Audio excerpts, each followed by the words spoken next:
So here we have the Mercedes-Benz ML350 on a 13 plate. I'm going to start off by showing you around the outside of the car, and then we'll hop in and run through some controls on the inside of it from there. From the outside, you can see it's a 5-door car with alloy wheels and tinted windows. Let's start off inside the boot and then work our way around the rest of it from there. This car has an electronic tailgate. As we approach the back of the car, you'll also see we have that tow bar there. Loads of boot space along with the 60/40 split folding rear seat should you wish to increase this space even further. And then underneath this tray section, a space saver spare wheel as well. Okay, so we're just going to work our way back round to the front of the car, and then we'll hop in and run through some controls on the inside of it from there. But now that we've done a full circle, you can see it's in lovely condition the whole way round.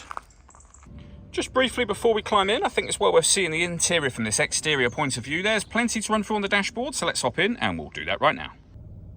Okay, now that we're inside the car, we're going to start with the dials. Over on the left-hand side, we have the speedometer and fuel gauge. The rev counter and coolant temperature gauge are on the right-hand side. In the centre, you can see the total miles for the car. They are 102,861. Beneath that, it will show you what gear this car is in. It's an automatic, of course, and we are in park at the moment. You can change that central section of information for various different things, including the digital readout for the speedometer and various other bits of trip computer and fuel economy information. And to do that, use the buttons just here.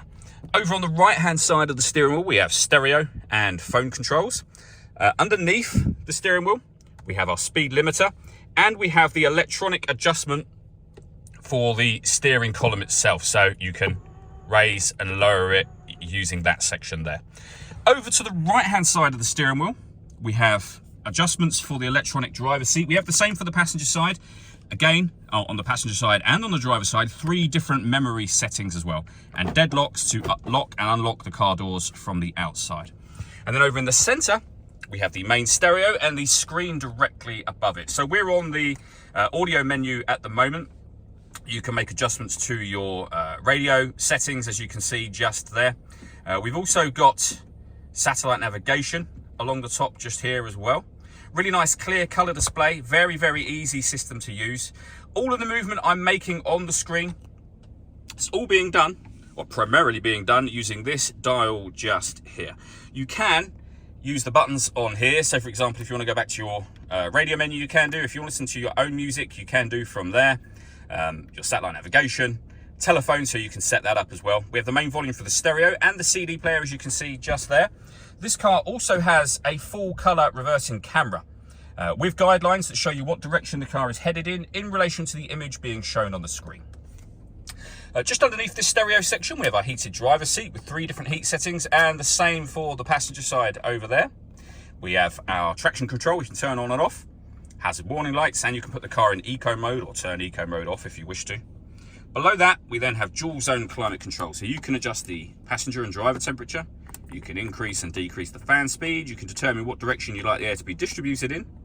You can turn your air conditioning on and off from here. Or you can hit auto. The car will now maintain the temperatures you've asked for by taking control of the fan speed and direction of the air for you. Any manual adjustment will override auto straight away and allow you to put it back on your own settings here again. Underneath that, we have some storage, a 12-volt charging socket, a couple of cup holders, as you can see.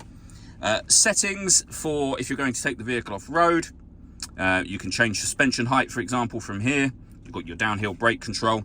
You can set the car up so that it does things automatically from here, or different weather conditions, sport mode, for example. If it's icy, you can set it up any way you wish to for going off-road or for being on the road, of course.